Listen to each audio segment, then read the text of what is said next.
Welcome to गालबाज दोस्तों। तो PS1 release हो चुकी है, जो कि मणि रत्नम, AR रहमान और लेजेंडरी सिनेमाटोग्राफर रवि वर्मन का एक कोलैब है, जो कि कल्कि कृष्णमूर्ति द्वारा लिखी गई 5 पार्ट की बुक्स को 2 पार्ट्स में फिल्म एडेप्टेशन है।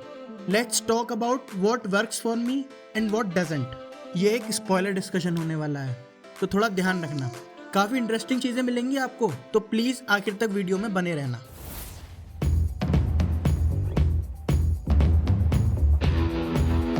मणि रत्नम सर जैसे लेजेंडरी डायरेक्टर, रहमान सर जैसे मास्टर म्यूजिशियन, रवि वर्मन जैसे कलाकार सिनेमाटोग्राफर और इतनी भारी कास्ट एक फिल्म में आ रही हो, तो आप अपनी एक्सपेक्टेशन के घोड़ों को काबू नहीं रख पाते।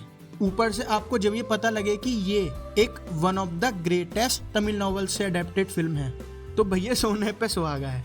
आप माइंड ब्लोन होकर सिनेमा से निकलना चाहते हो। So first let's talk about कि किस एस्पेक्ट ने मेरा माइंड ब्लोन किया। इस फिल्म की पीरियड सेटिंग्स आपको कंप्लीटली ब्लोन कर देंगी।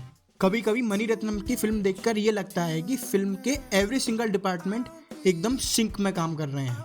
इस फिल्म के प्रोडक्शन को देखकर आप यही कहोगे। Set design, costumes, songs, choreography, action set pieces को देखकर आप यही कहोगे कि यही चोला डायनेस्टी है। ऑलमोस्ट 1 सेकंड को भी आप ये नहीं कह पाओगे ये एक रिक्रिएट किया गया वर्ड है। मतलब अगर आप एक पीरियड फिल्म बना रहे हो तो इसको देखकर आप नोट्स बना सकते हो कि कैसे रियल लोकेशंस का यूज करना है, थ्रू VFX सेट एक्सटेंशन कैसे करने हैं, एक्शन सेट पीसेस कैसे दिखाने हैं। टेक्निकल डिपार्टमेंट में ये फिल्म एक प्योर मास्टर क्लास है। मणि रत्नम सर बता रहे थे कि उन्होंने इस फिल्म को ऐसे शूट किया है कि आपको ऐसा फील होगा कि आप उन लोगों के बीच में खड़े हो। लेकिन क्या इसकी कहानी इसकी टेक्निकल ब्रिलियंस को जस्टिफाई करती है? Let's find out.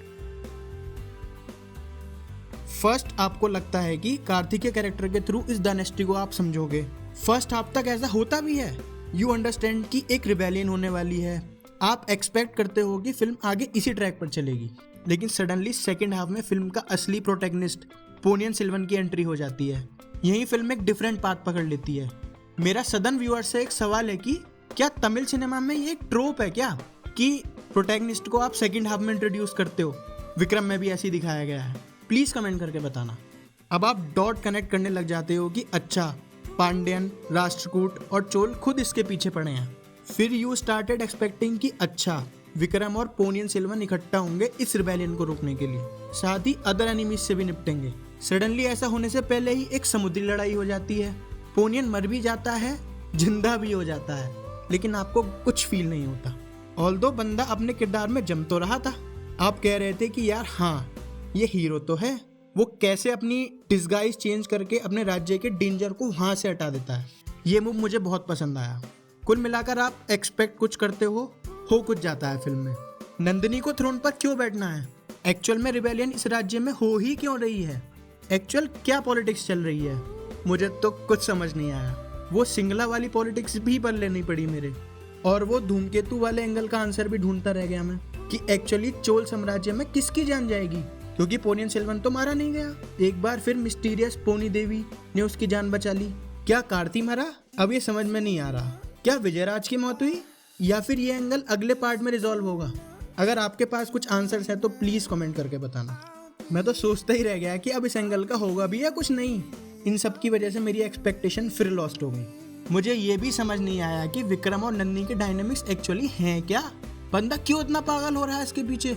जितना गाजे बाजे से ये सब रिवील हुआ था ना, उसके हिसाब से स्टोरी बनी नहीं। And can you tell me वो विष्णु भक्त का भी अपनी बहन नंदिनी को क्या संदेश था कि चलो फिर से कृष्ण भक्त बन जाओ? ना ही ये पोनियन सेल्वन की स्टोरी बन पाई, ना ही ये कार्तिक की स्टोरी बन पाई, ना ही हमें द ग्रेट चोला एम्पायर की ग्रेटनेस दिख पाई, ना ही ये नंदिनी की रिवेंज स्टोरी बन पाई। Have you noticed? कहीं पर मैंने कैरेक्टर्स के नाम लिए हैं और कहीं पर मैंने एक्टर्स के नाम लिए हैं। यहीं से हमारा अगला पॉइंट निकलता है। नंदिनी, पोनियन सेल्वन, तंजौर और सिंगला, इसके अलावा मुझे किसी जगह का नाम याद नहीं हुआ, ना ही किसी कैरेक्टर का नाम याद हुआ। As a north Indian honestly मुझे याद रखने में दिक्कत आ रही थी। इसकी वजह से मेरा इस फिल्म से डिस्कनेक्ट और बढ़ता जा रहा था। मेरा एक सदन व्यूअर से ये सवाल है कि क्या लगता है आपको, हमारे लिए नाम सच में डिफिकल्ट हो सकते हैं या फिर मैं बुद्धू हूँ? प्लीज़ कमेंट करके बताना। मुझे बार बार ऐसा फील हो रहा था कि हमें इस वर्ड का कुछ आइडिया ज़रूर होना चाहिए था पहले से। इवन इसकी पॉलिटिक्स का भी पहले से कुछ अंदाजा होना चाहिए था। जिन्होंने ये बुक पढ़ी हो प्लीज़ कमेंट करके बताना कि क्या सच में ऐसा फील हो रहा है या बेसिकली आई फील लॉस्ट। हमेशा जब दोनों का कॉम्बिनेशन आता है तो आप मणिरत्नम से एक डीप लेयरिंग एक्सपेक्ट करते हो सॉन्ग्स में। लाइक नायकन का ये गाना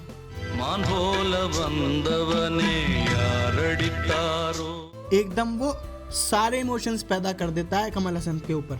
लाइक वो दिल से का ए अजनबी गाना, वो मनीषा को ढूंढने के लिए कितना ब्रिलियंटली यूज किया गया है। होप यू अंडरस्टैंड मैं क्या पॉइंट रखना चाह रहा हूँ। यहाँ कुछ भी ऐसा नहीं मिलेगा आपको देखने को। वो कृष्णा और कंस वाले गाने में कुछ लेयरिंग थी, लेकिन जो बात है इसकी कोरियोग्राफी शानदार थी।